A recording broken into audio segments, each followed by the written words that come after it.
Do I need to hit it harder? Are you guys listening? Is it coming on the speaker? Something is off. Yeah.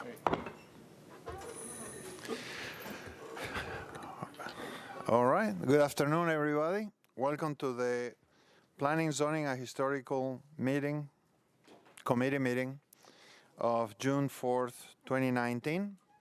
We have a small agenda, and so I'm going to start reading through the items on consent. And as we always do, if you want me to pull any items out, just wave, push a button, whatever, whichever way.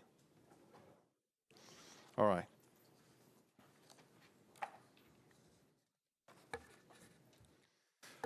First item on consent will be BL 2019-1642 by Bircher, Sledge, and others. It approves a participation agreement between the Metro Water and Sewage Services and Stratos Development Group, LLC, to provide public water service improvements for the proposed development as well as other existing properties in the area. BL 2019-1646 by Pooley, O'Connell, and Bedney.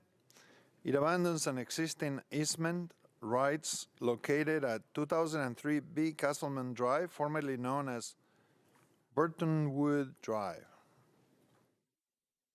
BL 2019-1647 by O'Connell and Bedney. It abandons existing easements rights and 111 lineal feet of existing 3-inch water main located at 65 Lindsay Avenue, formerly known as Berrien Street. BL 2019-1648 by Bedney and O'Connell. It accepts a new sanitary sewer and water mains, sanitary sewer manholes, and fire hydrant assemblies for property located at Middlewick Lane and Number, also known as Burkett Village Phase 6, Section 1. BL 2019-1649 by Bedney and O'Connell. It accepts the new sanitary sewer and water main, sanitary sewer manholes, and fire hydrant assemblies for property located at Middlewick Lane and Number, also known as Burkett Village Phase 6, Section 2. BL 2019-1650 by Roden, O'Connell, and Bedney. It abandons an existing public water main and public sanitary sewer main, a sanitary sewer manhole, and easements, and to accept new water and sanitary sewer mains, a fire hydrant assembly, sanitary sewer manholes, and easements for a property located at 3177 Lebanon Pike. Those are the items on the consent agenda. Do I have a motion to approve? We have a motion and a second. All in favor say aye. Oppose? All right, we're going to go to the first item not on consent. That is BL 2019-1654 by Bircher and Roden. It adopts the 2019-2020 through 2024-2025 capital improvement budget for Metro government as the official capital improvement budget for fiscal year 2019 and 2020. I'm going to make a motion to approve and to refer back to the committee after we go over the amendment. So I'm going to make a motion to approve the amendment. I have a second to the amendment. All in favor say aye.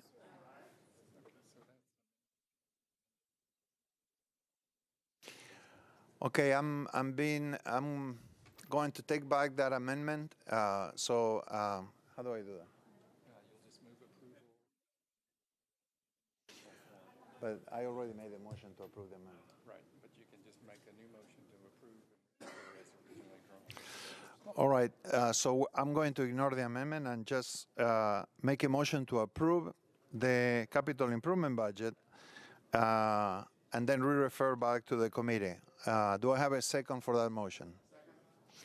Second. Any discussion? Councilmember Berkeley Allen. Sorry, that was left over from when I was going to ask what the amendment was. Oh, so okay. I'm done. Thank you. Anybody else? Any other? No? All right. So all in favor say aye. Oppose? All right, it passes. Thank you. Next item is Bill RS 2019-1721 by Bircher, Mina Johnson, and Murphy. It requires that the Metro Planning Commission and the Metro Planning Department amends the adopted subdivision regulation of the Metro government to require community meetings prior to approval of concept plans or prior to approval of final plats when no concept plan is required. I have Councilmember Berkeley Allen. Would you mind if I ask Council Lady Mina Johnson to speak to it, being one of the sponsors? Mina Johnson. There you go. Thank you, Chair. This is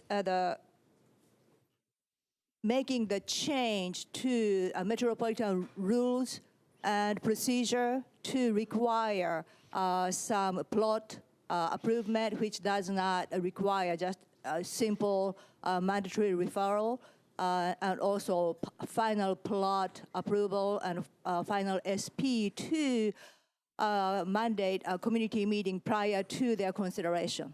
So that's the substitute language we are asking for. All right. So apparently you have a substitute. Would you Yes. like to move the substitute? I would like to move substitute. Okay, we have a motion. Do I have a second? We have a second. So now, do you guys want to discuss the substitution? Yeah, Yes? I would like to move as substituted, and then so we can discuss. All right. So, yes. So do you guys want to vote first or? Okay. So all in favor say aye. Oppose? Okay. Now, do you want to move the substitute and then we can open the debate? Yes, move as substituted. Okay. I have a motion. Is there a second? All right. Council Lady Berkeley Allen. Thank you, Mr. Chair. I think this is a great change to the rules just to allow transparency and the opportunity for community input.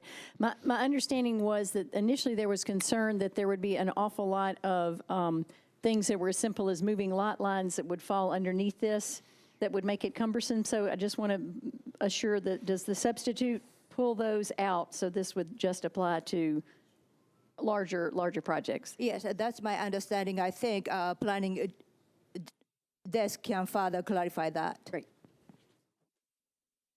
All right. Councilmember Hager. Let me understand something. Can you hear me? Let me understand real quick. You're saying that before any type of concept plan can be passed, you got to have a community meeting? Is that correct? That is correct. Okay. And what if somebody objects to the concept plan? Yeah, that's a discussion. If there was some objection, they can go to Planning Commission, and then they can handle some public hearing. Well, they can do that now. They do that on concept plans now. They notify everybody. Then if somebody objects to it, they go to the Planning Commission meeting. Correct. So But- what kind of changes about having a community meeting? I don't understand. I think intent is enforce every council member or a community leader to have a community meeting, because some district does not have such meeting, and so by the time agenda comes into the planning commission public hearing, they may still not have a community meeting. So therefore, it's just one of check mark a planning commissioner to ensure our community is well informed before the agenda item comes to their consideration. Well, can I ask what started this? What was the problem with it? I have no problem. I was just supporting our lead sponsor, Tanaka Varcha's effort to. I just wonder what started this conversation, because we've already got it in the ordinance for concept plans. I just want to know what started this. Have a community meeting, concept plans. Normally, the Planning Commission just goes and approve them. They do have a hearing where people can come in and voice their concerns about it, but I don't know why we're having to do a community meeting now. Well, the sponsor is not here. Are you asking for a deferral so you can ask the sponsor? Yes, I'd ask for one meeting deferral, please. All right. So we have other people in the queue. but we have a motion to defer one meeting. Would you like to speak on that account, Councilor Murphy? All right. The reason I signed on to this bill is I think it just, while this is for a community meeting to approve when no concept plan is required is important, because I think that what we've seen, maybe not in your district, but in a lot of districts, we're hearing from constituents who are kind of blindsided by these things because they're not always mailed out ahead of time. And they get, a lot of times they just kind of move through the process without community notice happening.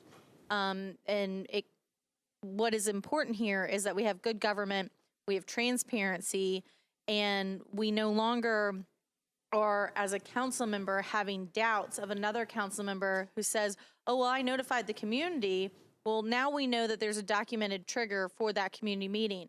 And I think that for some of us who have had some of these concepts sneak up on us, or we're not aware of that something was in the works because they didn't want the council member to know, then I would think that you'd be supportive of this because you want to know ahead of time and make sure that trigger is in place. Just like when you have a Board of Zoning Appeals, is it the non-conforming use? I'm forgetting which it is, when you're a change in a non-conforming use and things like that, and you have mandatory meetings. I think it's a really good mandatory thing so the community knows what's going on, can get those details, and doesn't get lost in the quagmire that is Metro government, because not every constituent is keeping up with the Planning Commission agenda every single 2 weeks. I mean, it's hard for us to keep up with it. And so I think that what this does is it adds transparency, it requires communication, and it quite frankly makes for a better Metro Council and makes for a better planning process. So that's why I'm supporting it, and I would ask that you would do the same. Well, and that's why I'm asking the question, though. If you have a community meeting and you have people object to it, how are you going to stop it? They can then go to the Planning Commission. But this at least it empowers our citizens to have the information prior to the community meeting.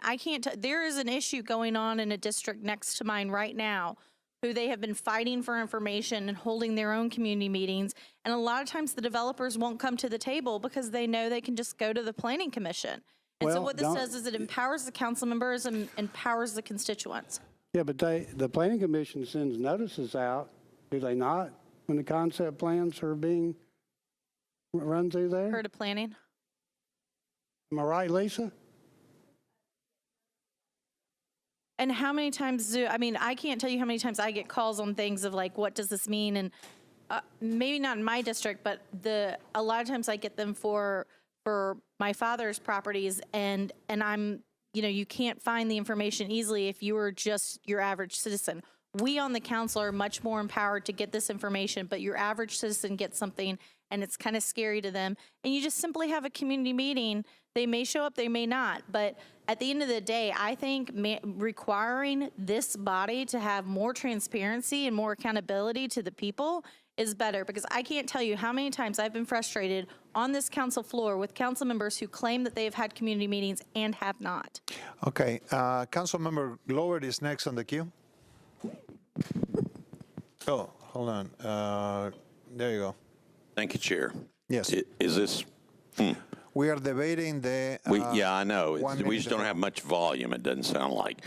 All right, so I want to kind of pick up on what Councilman Hager's talking about. And also, if I may, Council Member, you just said maybe not in your district.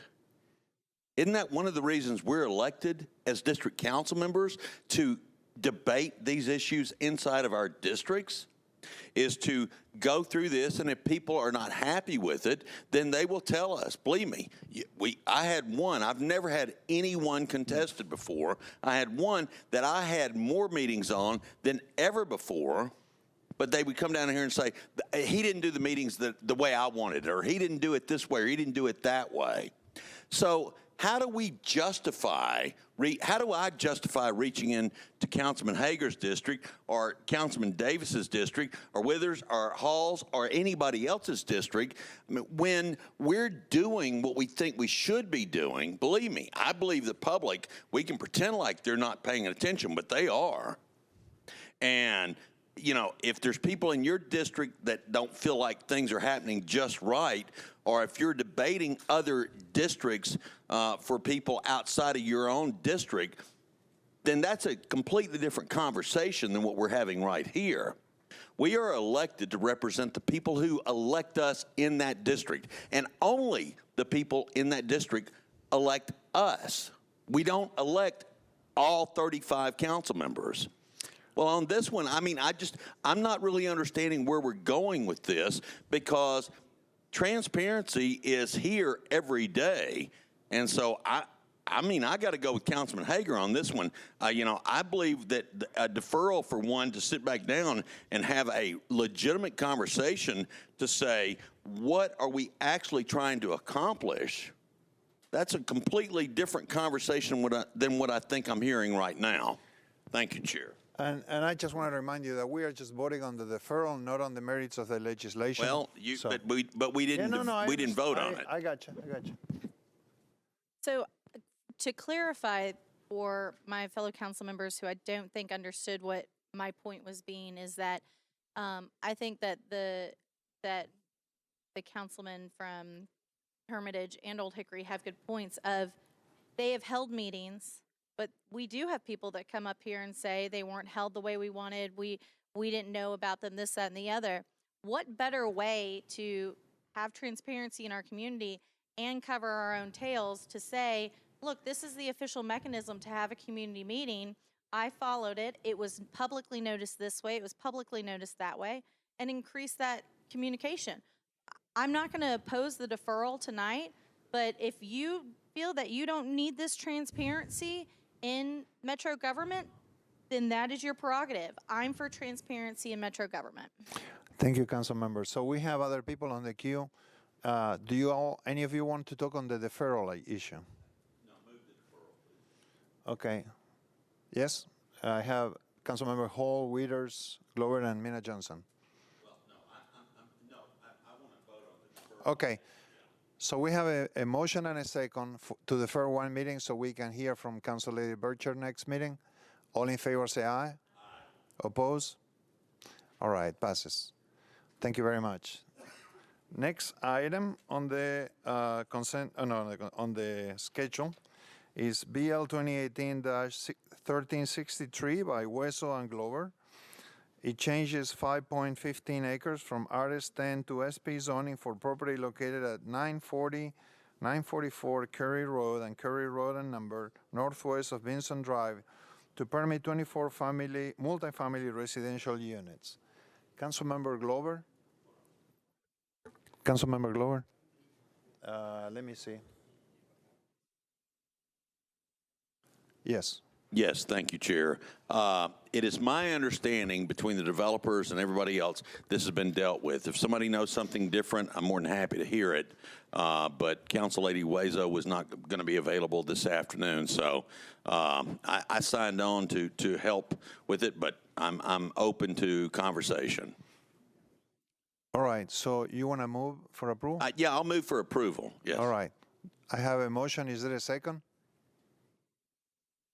There is no second. Then I will move to defer one meeting, please. Okay, there is a motion to defer one meeting. Mr. Jameson, let me just make sure I understand. If I move to defer one meeting here in the committee, what is that allowable? Absolutely. Okay. Yes, Councilmember Syracuse. Thank you, Chair. Rule 23, since it was indefinitely deferred, it's been more than 90 days, it's come back, it automatically has to be deferred for one meeting. So there is no vote required.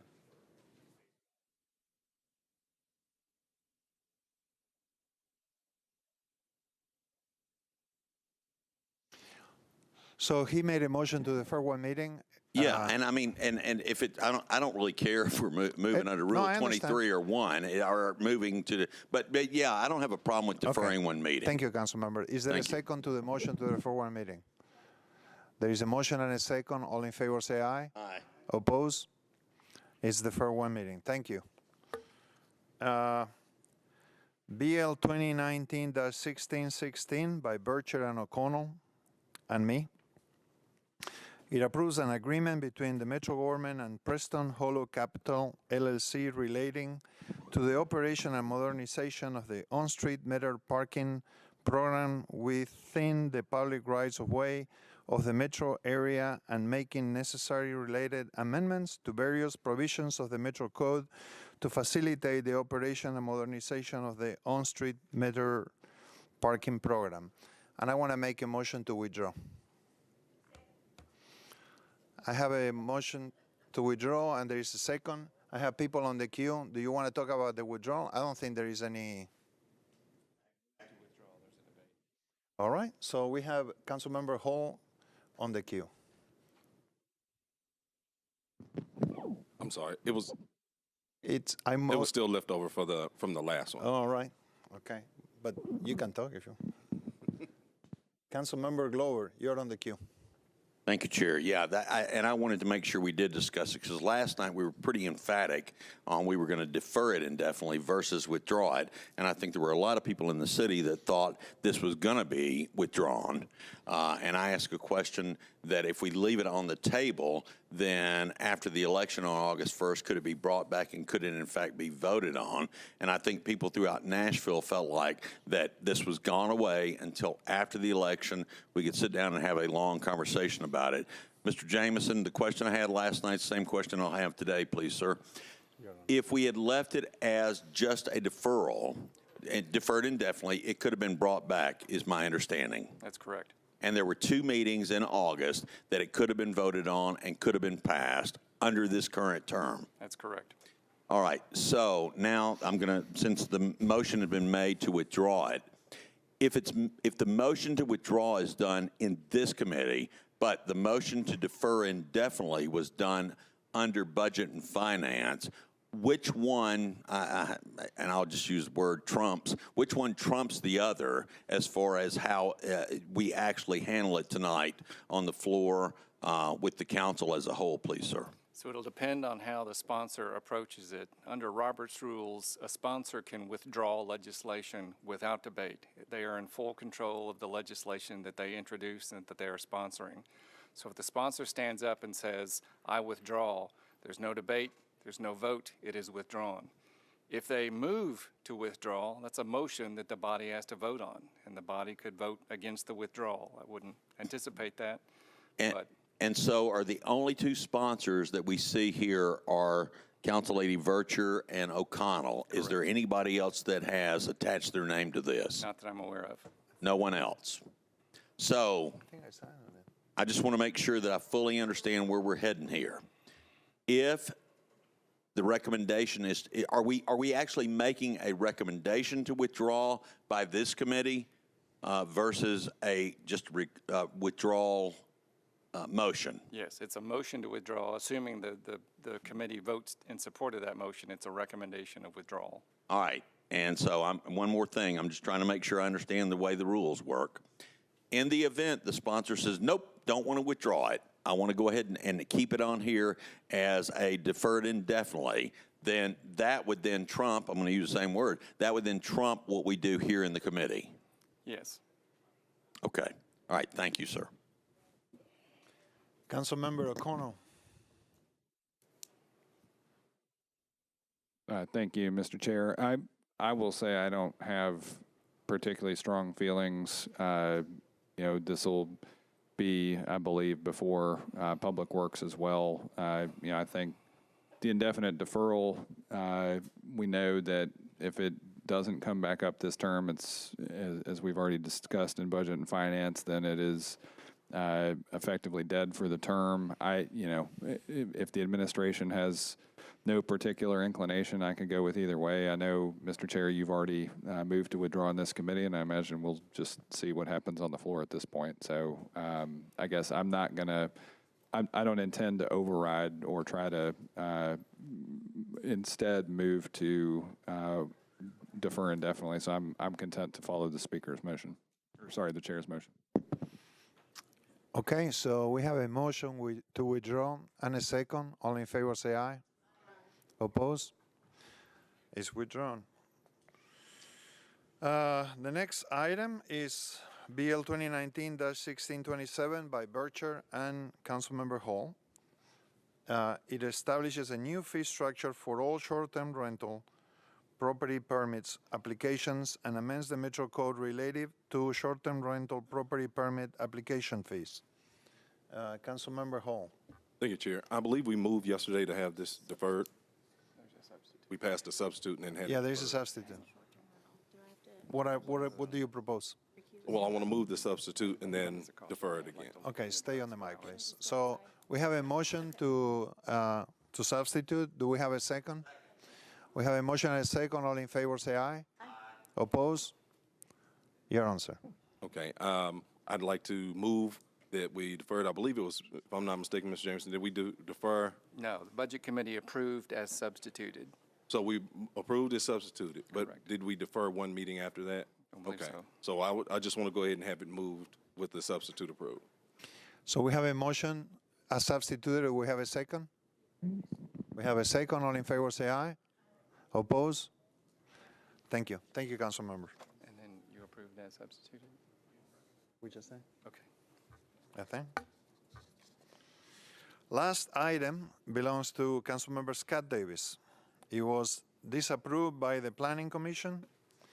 BL 2019-1537. It changes 0.18 acres from RS5 to R6 zoning for a property located at 327 Gatewood Avenue.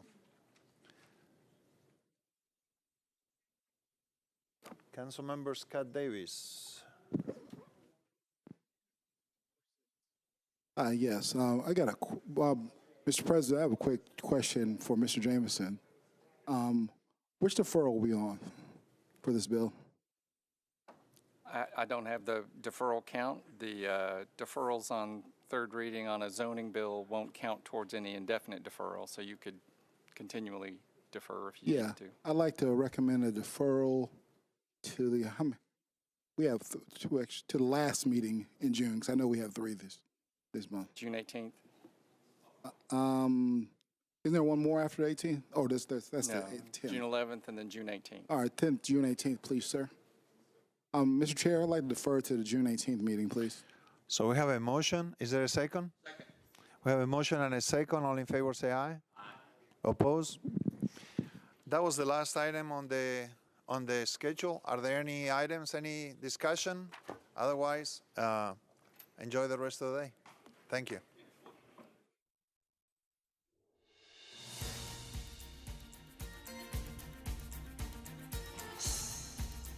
This has been a service of the Metro Nashville Network. If you would like to see this presentation again, or for more information about this and other programs, visit nashville.gov.